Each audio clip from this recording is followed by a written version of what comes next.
¿ya? Eso es como por definición. Los objetivos generales son controlar el desarrollo de la gestación durante todo su periodo, ¿ya? Y verificar o objetivizar los factores de riesgo que nosotros pesquisamos durante el embarazo. Los objetivos específicos es educar, ver los factores de riesgo y ver el diagnóstico de la gestante. Las acciones que tenemos: anamnesis general, anamnesis completa, anamnesis específica, exámenes físicos, exámenes complementarios. Espérame un segundo que me desconcentré con mi hermana. Indicaciones terapéuticas como el sulfato ferroso, ingresar los documentos, todo lo que tengamos que hacer. ¿Hasta aquí tienen alguna duda? ¿O voy muy rápido? Sí, está cruzada la línea. Voy muy rápido. ¿Sí? Más o menos. Ya. Sí, es que iba muy rápido. Que me desconcentraste. Ay, lo siento. Ya. Entonces, las acciones específicas son las anamnesis, la anamnesis completa, anamnesis específica, la fecha de última regla, ecografía precoz, alergia, anamnesis quirúrgica, cómo fue su otro embarazo con la paciente. Acuérdense que cada paciente es ente único. Derivación con la nutricionista, con el odontólogo, con el asistente social, eso va por cada CEFAM, pero casi todos los CEFAM son la misma tipo de derivación. Exámenes de ingreso como grupo, RH, hemograma, glicemia, TSH, orina, flujo. Los flujos dependen de cada CEFAM. En algunos CEFAM están incluidos y en otros no. La clasificación es la nutrición, el diagnóstico de ingreso, y eso. Las derivaciones ya la conversamos, el registro en los documentos que son el tarjetero de control prenatal y el carnet prenatal de Chile Cresol, que según lo que yo tengo entendido, ustedes solamente lo han visto como en foto, no lo conocen como físico, ¿verdad? Sí, ¿Sí? no nos tocaba como llenar uno de verdad, no alcanzamos a hacer nada. No alcanzaron a hacerlo. Bueno, pero en el carnet maternal en general aparecen los datos de la paciente, aparece la fecha de última regla, en qué es lo que ella se desarrolla, aparece el llenado de la leche, aparecen los talleres que la paciente asiste, aparece cada control prenatal que asiste, aparece el control en alto riesgo si es que lo necesita. Son como varias páginas que van unidas y que van en un orden, que idealmente son, como les digo, primeramente son los datos de la paciente, después su fecha de última regla, después los controles, va una guía que lee la paciente, en lo que va viendo cómo se desarrolla su embarazo. ¿Ya? Eso. Hola. Tengo un poco de distracción en mi casa hoy día. Ya. Los próximos controles. Los próximos controles siempre se va a hacer, la paciente va a llegar y le vamos a hacer la anamnesis. Lo mismo que hicimos al principio, pero una anamnesis por cada vez que va a control. O sea, cómo se siente, verificar su fecha de última regla, presión arterial, peso, la talla no, porque ya se le hicimos en el control maternal, el índice de masa corporal, maniobras de Leopold según correspondan. Después de las 28 semanas se realizan las maniobras de Leopold. La primera maniobra se realiza a las 20 semanas.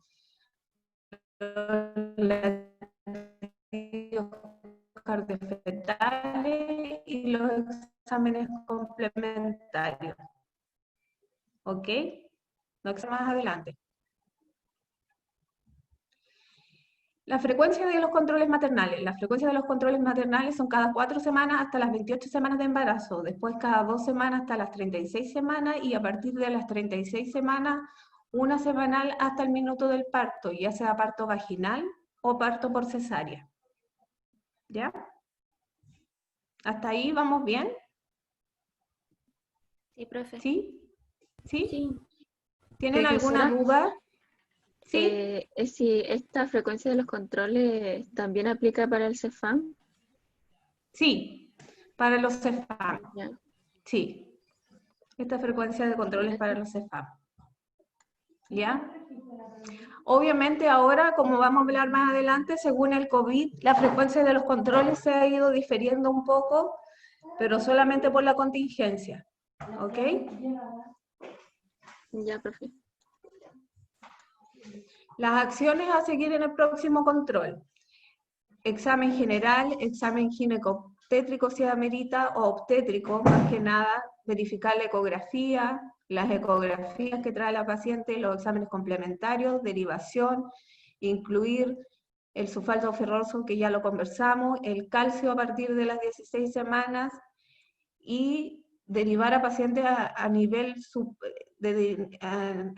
otros niveles de derivación como secundario o terciario según corresponda, incluir educación, verificar factores de riesgo, incluir todos los documentos. ¿Ok? Los exámenes se realizan al ingreso a las 26, 28 semanas, 32, 34 y 35 semanas. Esto en la práctica aparece en el MinSal dividido, ¿cierto? En la guía perinatal que ustedes revisaron. Pero en la práctica se acotan a estas semanas de embarazo para que la paciente no esté yendo y viniendo del consultorio, porque si no tendría que ir a las 26 semanas, a las 27 semanas, a las 28 semanas. Entonces, como se demoran como 15 días en estar listos los exámenes, la idea es que nosotros citemos a la paciente a control en esas semanas de embarazo con los exámenes listos. ¿Ok?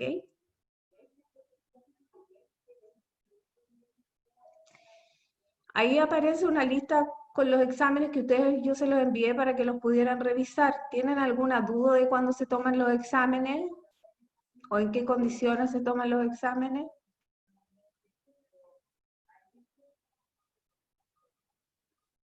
¿No? ¿Lo revisaron? ¿Sí? No las escucho. Ahí tenía apagado el ¿Sí? micrófono. Sí, yo por lo menos alcancé a leer la mayoría. Ya. Igual con la práctica ustedes se van a ir, lo van a ir haciendo mucho más rápido, niñas. Así que la idea es que estudien y lo vayan interiorizando. No se preocupen si no se lo saben todos de memoria, van a ir haciéndolo con el tiempo de su práctica, van a salir todas, pero peritas en hacer exámenes. Después uno lo hace con la práctica, pero muy rápido, ¿ya? Por lo menos las alumnas empiezan un poco más flaqueadas, pero después ya es casi de memoria, ¿ok? ¿Cuándo se derivan a nivel secundario? Por ejemplo, si la paciente tiene un aborto habitual antes de las 12 semanas de embarazo, idealmente. Si la paciente presenta alguna patología de base, se deriva al alto riesgo obstétrico y además si está descompensada su patología, se deriva a nivel terciario. Por ejemplo, si tiene una anemia severa, también se deriva al nivel terciario. Con alguna metrorragia también se deriva a nivel terciario. O sea, cualquier urgencia obstétrica se deriva al nivel terciario. Cicatrices de cesárea anterior a nivel secundario, o sea, a nivel de alto riesgo. ¿Ok? Consideraciones generales. No olvidar que siempre debemos pesquisar los factores de riesgo de cada paciente, derivar oportunamente y educar. Los registros, es lo que ustedes conocen, que ninguna ha visto o ninguna ha logrado llenar el carnet maternal, ni el tarjetero prenatal. El tarjetero prenatal en los CEFAM en todos lados es igual. Se llena con los datos de la paciente, la nacionalidad, la edad, en qué grado de nutrición ingresó al embarazo, cuándo ingresó al embarazo, el diagnóstico del embarazo, y las escalas de Edimburgo, EPSA y Audi, que esas también se las pasaron, ¿verdad? ¿Sí? ¿Tienen Sí. alguna duda con las escalas?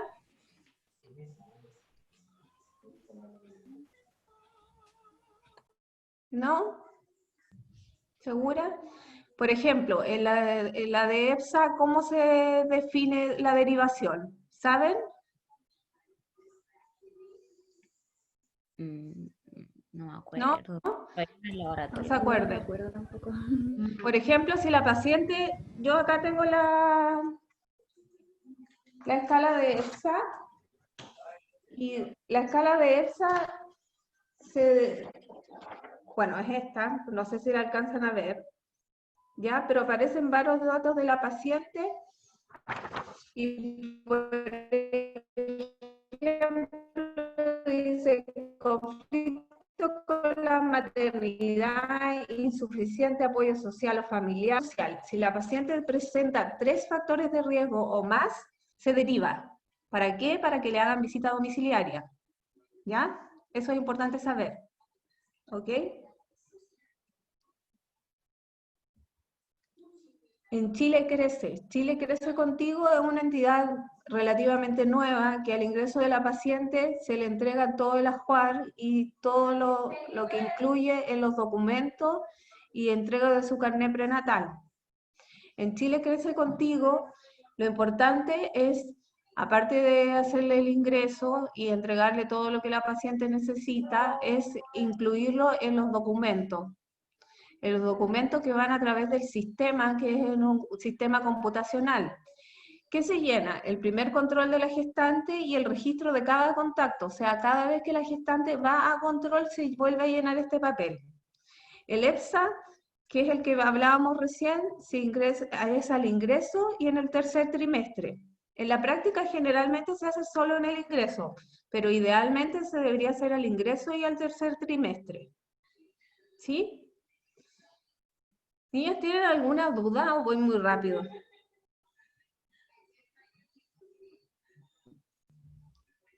Se ríen.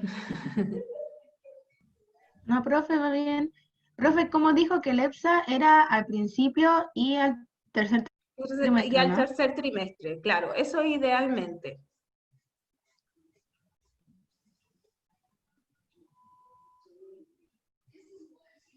¿Ya?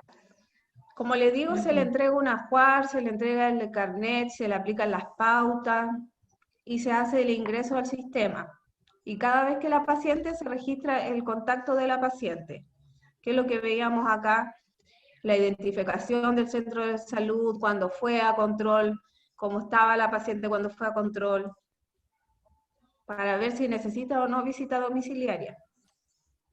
Y profesora, ¿Mm? como después de haber hecho la primera pauta y que pase el tiempo, quizás cambia y uno nota que su riesgo psicosocial quizás es más alto, ¿puede hacerla de nuevo? O hacer la derivación también, ¿Con quién? con la asistente social, por ejemplo, pero la Ah, ya. idea es que nosotros al primer trimestre, o sea, al ingreso, evaluemos el riesgo que tiene la paciente para poder derivarla para que le hagan un seguimiento en visita domiciliaria. Eso es lo ideal. ¿Ya? Pero Ya. claro, si ustedes pesquisan, pueden volver a solicitar la visita domiciliaria o solicitar la evaluación por la psicóloga y la asistente social. Ah, Esa ya. derivación nosotros tenemos la facultad para hacerla, cuando nosotros queramos, no solamente al ingreso. ¿Ya? Ah, ya. Gracias, profe. Los cuidados generales. La actividad sexual y la actividad de ejercicio, las embarazadas las pueden hacer hasta las 30 semanas de embarazo, idealmente. El botiquín de la embarazada puede incluir Viadil, que es para un antiespasmódico, que puede ser para las algias o el dolor de guatita. El Pluramín, que es para los vómitos. El Idón, que también es para la náusea y vómitos, que se dan 25 gotitas cada 8 horas o SOS, y el paracetamol para el dolor. La alimentación saludable es rico en proteínas, frutas, verduras, pero alimentos no que sean no cocidos, porque, por ejemplo, ahora que está tan de moda el sushi, no pueden consumir mariscos no cocidos, ¿ok? Y los hábitos nocivos, no consumir alcohol ni fumar durante todo el embarazo por el riesgo que tiene el bebé, por ejemplo, de un parto prematuro, de una restricción del crecimiento, etc. La nutrición durante el embarazo. La nutrición es lo que hablábamos recién. La embarazada idealmente nutrición rica en proteínas, verduras, frutas, harta leche. La verdad es que la leche del consultorio contiene harta grasa. Así que idealmente si la embarazada puede comprar una leche descremada y rica en omega 3, es como lo ideal. Y yo le doy la leche del consultorio más que nada para que la consuma en postre y eso. Obviamente en el consultorio es lo que está adecuado por la seremía y por el MinSal, pero es lo que yo en la práctica, si es que la paciente yo veo que tiene condiciones, es como lo mejor. ¿En qué se divide los estados de nutrición? En bajo peso, normal, sobrepeso y obesidad. El normal es 18,5 a 24,9% de índice de masa corporal. El índice de masa corporal es lo que divide el estado de nutrición. Y la obesidad es mayor al 30% de índice de masa corporal. Acá aparece una tabla para el aumento de la embarazada según el embarazo. Esta está en base a una guía perinatal del MinSal. Y esto es kilogramos por meses, pero durante todo el embarazo. Ya me explico. Idealmente en una embarazada de un peso normal debería subir 10 kilos durante todo su embarazo. Porque es como media confusa la tabla cuando uno dice kilogramos por mes, dice, hoy va a subir 12 kilos en un mes. Es como raro, ¿cierto? No, es dividido por todos los meses del embarazo. Ahí sí que cuadra. ¿Ya? ¿Hasta acá vamos bien? ¿Sí? Sí. Al final hacemos las preguntas. ¿Les parece? ¿O conversamos un poquito más? La ecografía sugerida. Ecografías sugeridas durante el embarazo. En la práctica, en todos los consultorios, se hace la ecografía de ingreso, que tiene diferencia con la ecografía precoz. La ecografía precoz es antes de las 12 semanas. La ecografía de las 11-14 es para ver el screening neonatal. Entonces en el consultorio se hace una ecografía de ingreso, que eso va a depender de las semanas de embarazo de la gestante, para poder nosotros visualizar si es una ecografía precoz o una ecografía de 11-14 semanas. La ecografía de 11-14 se ve un screening neonatal, que ve el hueso nasal, si está presente o no, la translucidencia nucal, medición de la translucidencia nucal y el Doppler del ductus venoso. También se evalúa la válvula tricúspide del corazón, anatomía fetal, viabilidad fetal y cantidad de fetos. ¿Ya? La ecografía de las 22-24 semanas es mayormente para ver anatomía fetal. Anatomía fetal, Doppler de arteria uterina, para ver cómo se oxigena la guagua, y cervicometría. La cervicometría, si es menor de 2,5, tiene un riesgo de tener parto prematuro. Si es menor de 2 centímetros, iniciar progendo para evitar el parto prematuro. La ecografía después de las 30-34 semanas se realiza para ver anatomía fetal, presentación, ubicación de médico se ve según el bolsillo máximo vertical o el ILA, que es el índice del líquido amniótico. El bolsillo máximo vertical es entre 2 y 8 centímetros. El 2 es el menor y el 8 es el mayor. Si es menor que 2, oligohidroamnio, si es mayor que 8, polihidroamnio. Lo mismo con el ILA. Si es menor que 5, oligohidroamnio, si es mayor que 24, polihidroamnio. ¿Ya?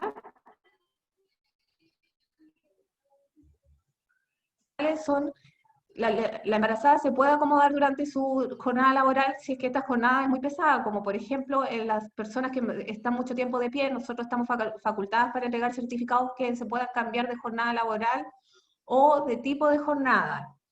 La licencia prenatal, que son 6 semanas antes de su fecha probable de parto, la licencia postnatal, 12 semanas después del parto, y la licencia parenteral, que es la que se divide con el papá. ¿Hasta ahí vamos? ¿Alguna pregunta? ¿No?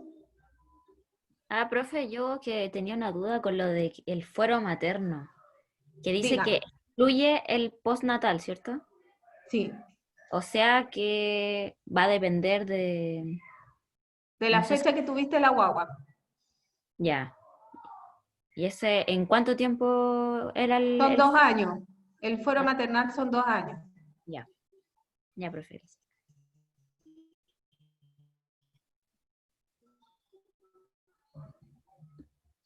A partir de las 12 semanas, y la de la tos convulsiva, tétano y difteria a partir de las 28 semanas. ¿Qué vacunas no son indicadas durante el embarazo? Las que contienen virus activos, ¿ya? Como por ejemplo la de la paperas. Esas no son indicadas. Lo importante es que todas las embarazadas que nosotros tengamos en control hayan tenido estas 2 vacunas al día, al minuto de su parto. Así que es súper importante educar a la paciente, porque hay muchas pacientes que ahora son antivacunas. Entonces, educarla sobre el beneficio que tiene con su bebé y para ella ir al día en este tipo de vacunación.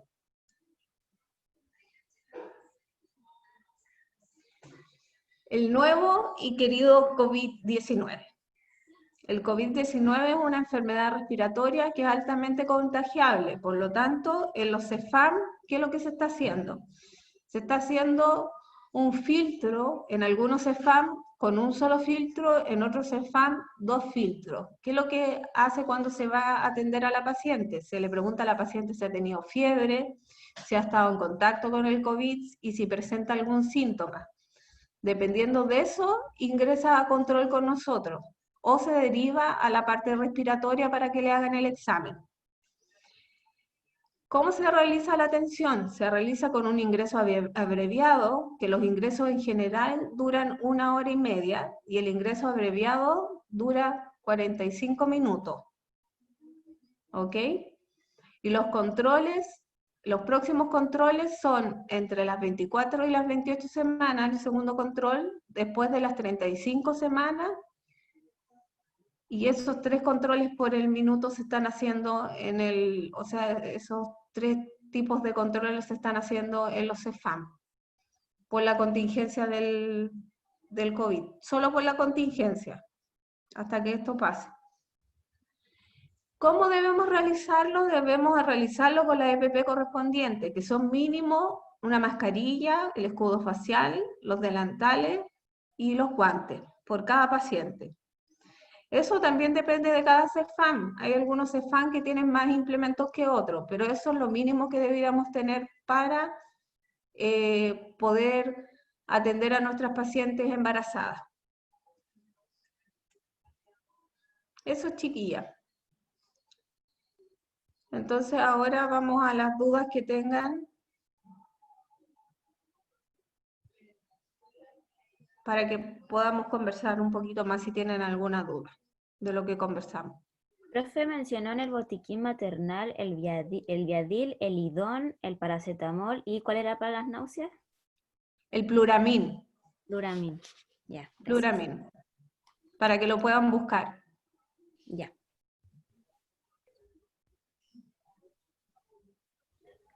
¿Ese era para las náuseas o no? ¿El Pluramin? Sí, sí. Eso, la posología depende de la cantidad de náuseas que tenga la paciente. Pueden ser 2 en la noche o 1 cada 8 horas. Si son muchas náuseas matutinas, 2 en la noche.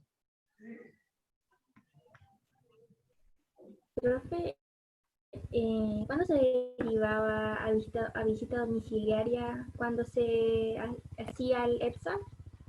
Cuando tiene 3 factores de riesgo o más. Ah, ya.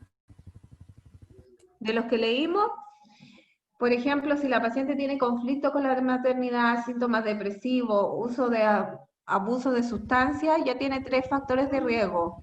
Si presenta 3 o más factores de riesgo, se deriva a atención domiciliaria. Ya, gracias. Profesora, se me pegó cuando dijo las funciones de la ecografía de las 30 y 34 semanas. Eso es generalmente para ver anatomía fetal, presentación, ubicación de la placenta. Y los Doppler en general, los Doppler que ya se aplicaron en las otras ecografías, como el Doppler de arteria uterina, en general. ¿Ya? Ya, gracias. Eso también depende mucho del operador de la ecografía, de biometría fetal también, depende mucho de quién está haciendo la ecografía. Hay algunos ecografistas, porque no son solo médicos, también hay matrones que hacen ecografías, que hacen biometría fetal, anatomía fetal, medición de líquido, ubicación, medición de cuello, hacen muchas cosas en la ecografía, pero eso es como lo mínimo que debería tener la ecografía. Profesora, y para llegar a poder hacer ecografía, ¿qué debemos hacer? Mira, hay un diplomados de ecografía que son para matronas, no necesariamente para médicos. Pero en la práctica, si tú te desarrollas bien, también puedes hacer ecografía. Hay, de hecho, matrones acá en Antofagasta que tienen un centro médico donde realizan ecografía, que son 3 que se juntaron y hacen ecografía, así que no hay como una parte legal que nos impida hacer ecografía. Ah, ya, solo tenemos que prepararnos bien. Exacto. Ya, gracias. ¿Quieres ser ecografista? Me parece útil el futuro. Sí, sí. Si te preparas bien, lo haces bien, practicas mucho, es solamente manejar la mano con el ecógrafo y practicar harto. Con cada paciente que usted vea, por ejemplo, cuando estén en parto, hay varios turnos que hacen ecografía y cada vez que ustedes puedan hacer ecografías, la idea es que hagan ecografías porque eso les va a dar la práctica y después van a poder hacer ecografías solitas. Es que no, al principio me imagino que se desmancha nomás, como, No, como las de personas. Es que eso depende de quién te va enseñando a hacer ecografía, porque si te enseñan bien, yo hice un diplomado en ecografía, y si te enseñan bien a hacer la ecografía, te van guiando como corresponde. De un principio uno ya empieza a visualizar ciertas cosas que hacen la diferencia con los otros colegas, entonces es mucho más fácil hacer ecografía. A lo menos una ecografía básica, que es lo que nos importa, la verdad. Una ecografía básica de una paciente que llega a la urgencia, que no tiene ecografía, que nunca nadie le ha hecho una ecografía, idealmente que salga con una ecografía del servicio de urgencia. Probablemente se la haga el médico, pero nosotros no es nada malo hacerle una ecografía antes y así nosotros vamos guiando nuestra mano para poder tener más práctica adelante. Sí, es importante practicar y así se puede identificar bien. Sí, pues obvio, y así se pueden identificar los factores de riesgo, cómo está el bebé dentro de la guatita. Acuérdense que la ecografía es lo más cercano a la realidad que nosotros tenemos de cómo está ese bebé dentro de la guatita. Sí.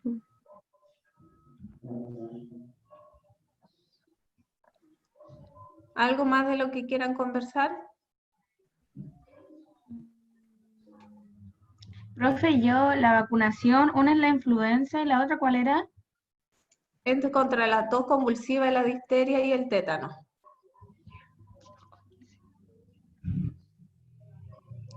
Está en el Power para que lo revise.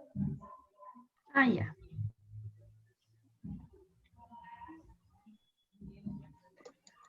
Hoy día parece que fui muy rápido.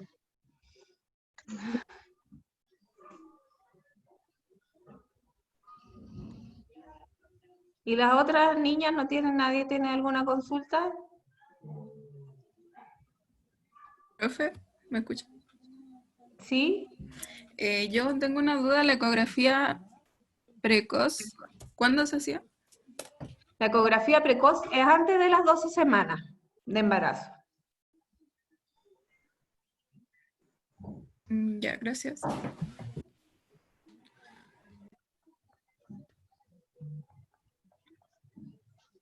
Profesora, respecto al ejercicio, que en la guía perinatal dice en el primer trimestre del embarazo, o la primera parte del embarazo, y que Sí. yo había escuchado que podía ser peligroso en un principio por el tema de la implantación.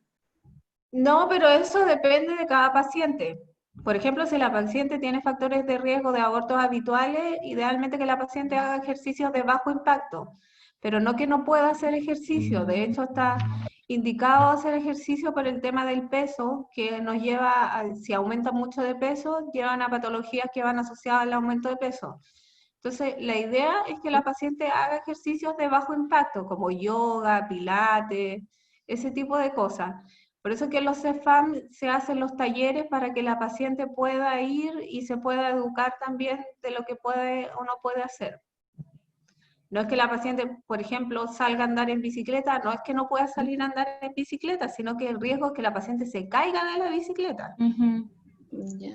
Profe, Entonces, No es que no lo pueda hacer. le recomendamos el ejercicio. Sí, pues eso es lo ideal, recomendar el ejercicio. Pero como siempre les tienen digo, que ser, claro, de bajo porque es sano. impacto. Idealmente en el principio del embarazo y al término del embarazo de bajo impacto. Ya, profesora. Profe, Gracias. entonces, Ya está. por ejemplo, una mujer que trabaja en el gimnasio con pesas, por ejemplo, ¿es más probable que ocurra un aborto, por decir así, por trabajo de fuerza? No, ¿O no? Ah, ya. no, no hay nada, no hay ningún estudio que asocie los ejercicios a abortos recurrentes. Ah, ya. Ok.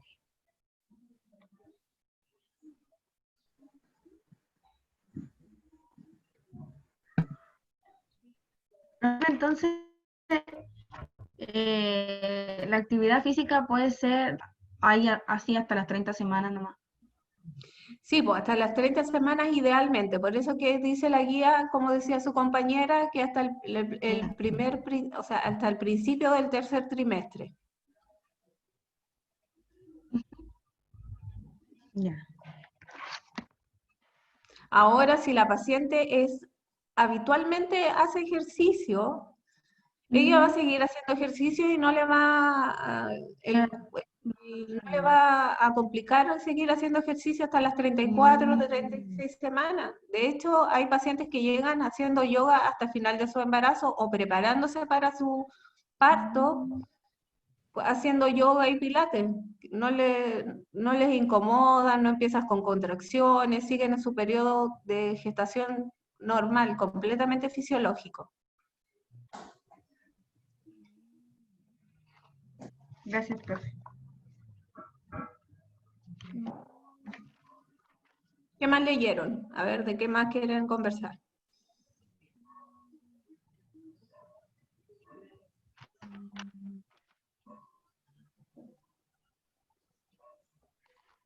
Yo tenía una duda respecto a la dieta vegana y el embarazo. Que si es posible llevar a cabo el embarazo completo solo con suplementos. O sea, no es lo ideal, no es lo ideal, pero sí, si va suplementado con vitamina, el riesgo es que no vas a estar en tu nutrición adecuada. ¿Usted es vegana? No, no tengo la duda. En el caso Es de una es por paciente, lo nuevo, sí, mira, hay mucha gente que ahora es vegana, es vegetariana, pero en realidad cada paciente es ente único. Entonces, por lo tanto, hay muchas pacientes que nosotros no le vamos a poder cambiar sus hábitos alimenticios, aunque le enviemos a la nutricionista, pero ¿qué es lo que es importante en ese caso de nosotros? Educar, derivar, volver a educar, volver a derivar, para que la paciente esté dentro de su área de confort lo mejor cuidada. Eso es lo importante que ustedes tienen que saber del control prenatal. Eso es lo más importante. Dentro del área que se desarrolla la paciente está lo mejor cuidada que nosotros podemos. podamos darle a ese embarazo. Por eso que es importante identificar los factores de riesgo que tiene la paciente, cómo se desarrolla en su casa, cómo se desarrolla en sus comidas, cómo, en su ejercicio, con su familia, el ente completo como paciente. Entonces, si es que la paciente es vegana o es vegetariana, obviamente ella va a seguir su nutrición así durante el embarazo, que no es lo ideal, pero lo va a seguir haciendo. Entonces, ¿qué debemos hacer nosotros? Derivarla con la nutricionista para que la nutricionista le haga una dieta especial para que su bebé pueda obtener todos los nutrientes durante el embarazo, porque los nutrientes el bebé lo va a obtener igual, pero la afectada en este caso va a ser la embarazada o el bebé también con alguna restricción del crecimiento. Si es que en realidad no hay, como es tan nuevo, no hay nada que nos diga, no hay ningún estudio que asocie a bebés con dietas, mamás con dietas vegana o vegetariana, a bebé con restricción del crecimiento o bajo peso. No hay nada que avale eso. Entonces, ¿qué es lo que tenemos que hacer nosotros? Educarla, derivarla para que la nutricionista, en conjunto con la educación de nosotros, pueda implementar una nueva dieta para la paciente. Mm. Así nos aseguramos que se estén cumpliendo la ingesta necesaria de la guagua y de ella. Exacto, la ingesta mínima que deberían tener, por lo menos. Profe, y con el tema de los viajes en avión, Con los temas del viaje en avión, eso depende de cada aerolínea. No va con un tema de nosotros, solo la aerolínea le pide un certificado. Ah, La aerolínea le pide un certificado para poder viajar, pero idealmente la paciente no debería viajar después de las 36 semanas, por el riesgo de que pueda tener un parto en realidad. Pero la aerolínea le pide un certificado en el bus también le piden un certificado de embarazo.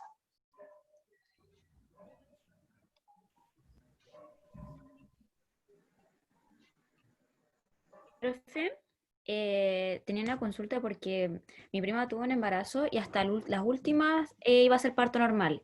Y en el día del parto le detectaron que el cordón era corto. Y yo lo encontré como insólito. ¿Eso no se detecta antes? ¿O no hay una forma de saberlo con anterioridad? Porque no pudo dilatar ni bajar el bebé porque su cordón era corto.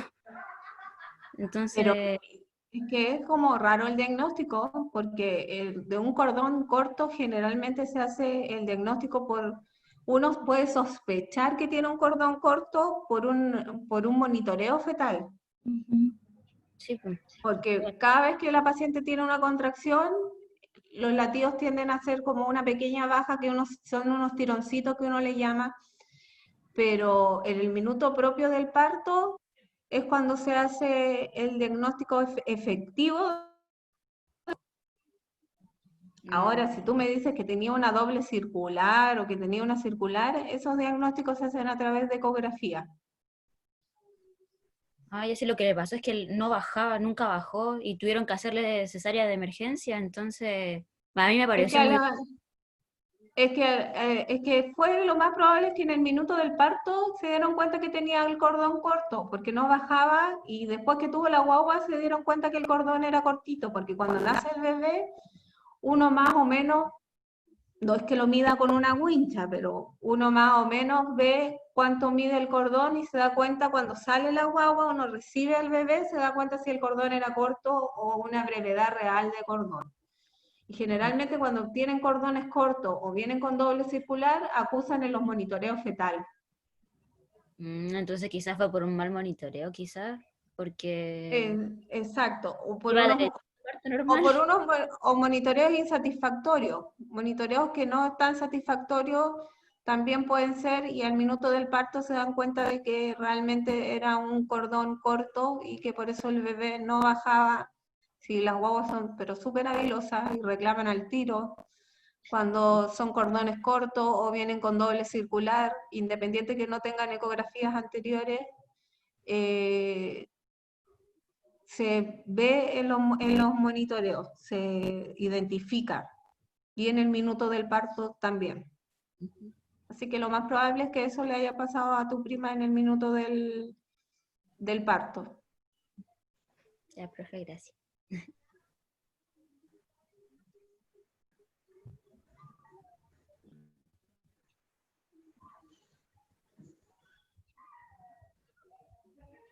¿Algo más, niñas, que quieran preguntar?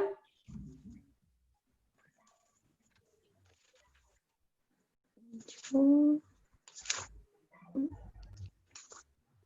Mm,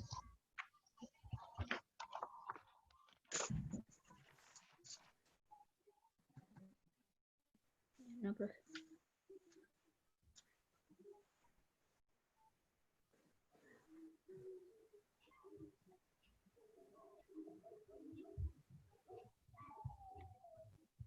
Cuando termine la llamada se van a ocurrir un montón de preguntas, pero ahora no se me viene. Ah, yo tengo una duda con el ácido fólico. Es que no sé si lo anoté mal, pero tenía anotado que eran 1 gramo diario. 1 gramo. Ya estaba viendo la guía 0,5. Es que es 0,5 miligramos. 2 miligramos. Sí, Mm, sí. ya entiendo. Pero son siempre, o como también dice ahí, que es 1 gramo si no tiene antecedentes de deficiencia en el tubo neural o Es defecto mínimo, en el tubo o neural. sea, lo que dice la recomendación es 0,5 miligramos. Ya. 0,5. Sí, si no me equivoco, sí. 0,5. Es que ahora en la guía perinatal ¿Sí? decía 1 miligramo. ujú. Un Un miligramo. miligramo Lo más, hasta lo más probable es que esa sea, o sea, la recomendación mínima es 0,5, pero lo más probable es que lo que tú hayas leído no esté malo tampoco. Ah, ya. Entonces lo mínimo es Ya. 0,5. Lo recomendado. Es 1. Ya, profe. Igual va a depender de la mujer, o por qué darle una 0,5 o darle otra. No, por es lo- lo mínimo, no depende de factores de riesgo ni nada, son con los estudios asociados al tubo neural, no depende de los factores de riesgo. Ya.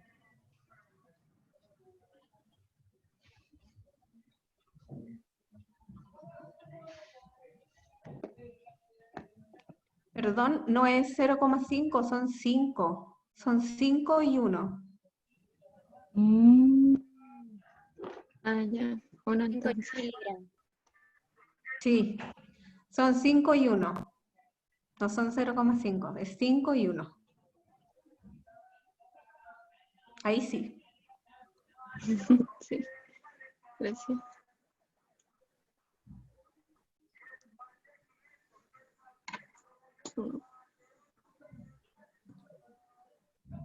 Y profesor, siempre uno desde los 3 meses antes de concebir hasta las 12 semanas.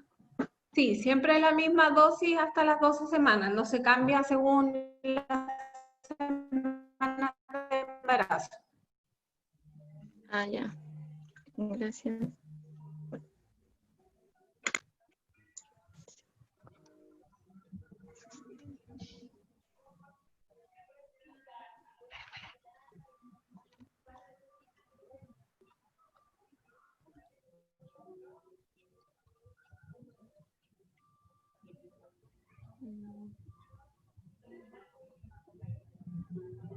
¿Los otros compañeros, ninguno tiene más preguntas?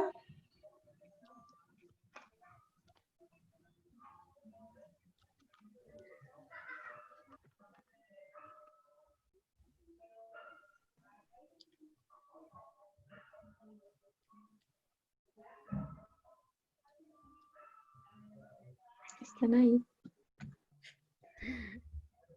Ya, nadie más tiene preguntas. ¿No? No tengo más preguntas. En todo caso, las clases yo no tengo.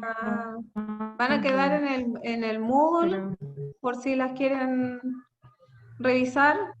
La de hoy día está un poco desconcentrada acá con mi familia, así que no sé si la suba, pero la de las clases anteriores van a quedar en el portal, en la plataforma. Ya, por si quieren revisar algo, alguna duda que les quedó, algo que no entendieron, el PowerPoint. Igual con su alumno, o sea, con todos los alumnos, vamos a hacer talleres donde también van a poder hacer preguntas, van a ser como más prácticos. Yo sé que es difícil hacer esto online, es difícil para usted, es difícil para nosotros, pero esperamos que luego retomemos todo esto después que salgamos del COVID-19.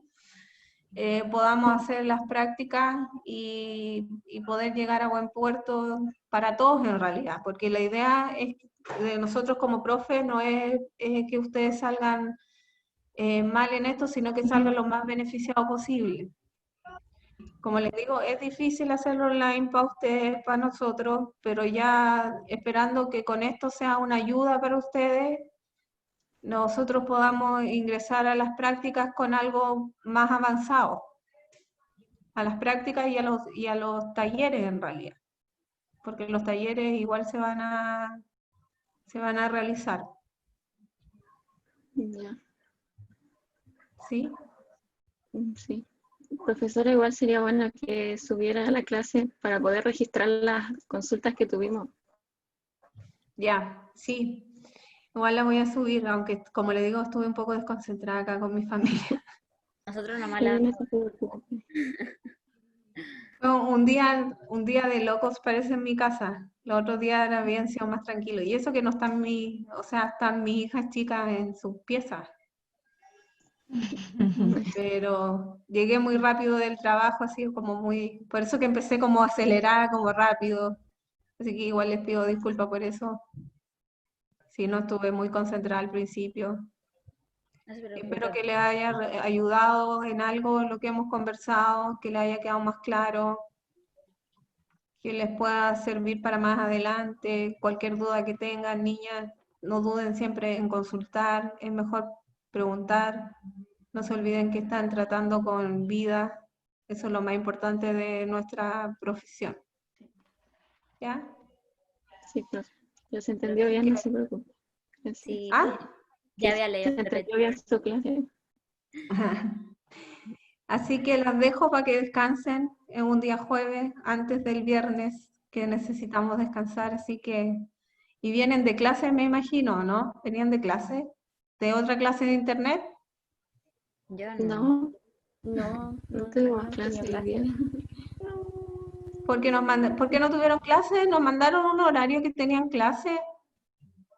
Que hay compañeros de nosotros que están dando ramos atrasados, por decir así. Mm. Ah, ok. Ya, por eso, porque el día viernes yo no podía dar mi clase porque chocaba con otro horario y el jueves tenía que ser en este horario también. Sí, pero... Ya pues, Sí. niña, Gracias, profe. Ya, profe, que gracias. les vaya bien, cuídense, Igual, cariño, gracias. Chao. ya, chao. Chao.